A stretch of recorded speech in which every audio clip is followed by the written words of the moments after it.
সেটাই তো আমার দুর্নাম। আমি সত্যিই বড় কঠিন, বড্ড কঠিন না?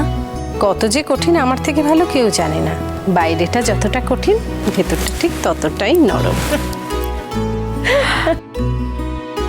বস বস মা, বস বস। আচ্ছা,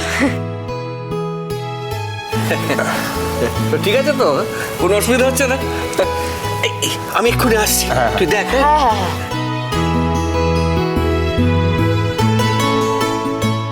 ব্যাস হয়ে গেল। তোমরা বসো, আমিও একবার দেখে আসি তুলিকে। বসো বসো।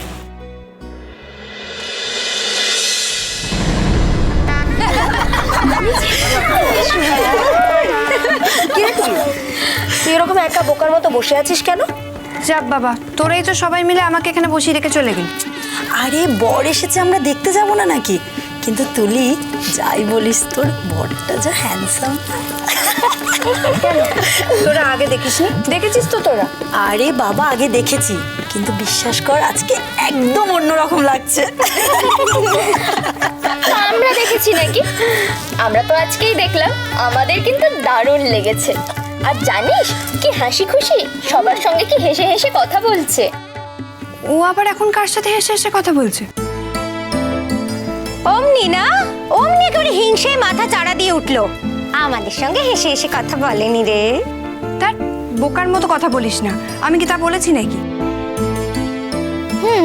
তাই তো বললি, কার সঙ্গে হেসে হেসে কথা বলছে রে? কার সঙ্গে হেসে হেসে কথা বলছে জানিস? তোর মার সঙ্গে, তোর বৌদির মার সঙ্গে, আর তোর বৌদির সঙ্গে খুব কথা বলছে। জানিস তো, তোদের বাড়ির না খুব প্রিয় একজন জামাই হবে, দেখিস। আর তোর পাড়ার লোকেরা, বাবা, তাদের তো হিংসে একেবারে বুকের ভিতর জ্বলে যাচ্ছে। যে যার নিজের মেয়ের কথা বলতেই ব্যস্ত। আমার মেয়ে কোন দিকে কম, আমার মেয়ে কিসে আলাদা, আমার মেয়েদের বেলা তো হলো না, এর কিভাবে হলো, এইসবই বলছে।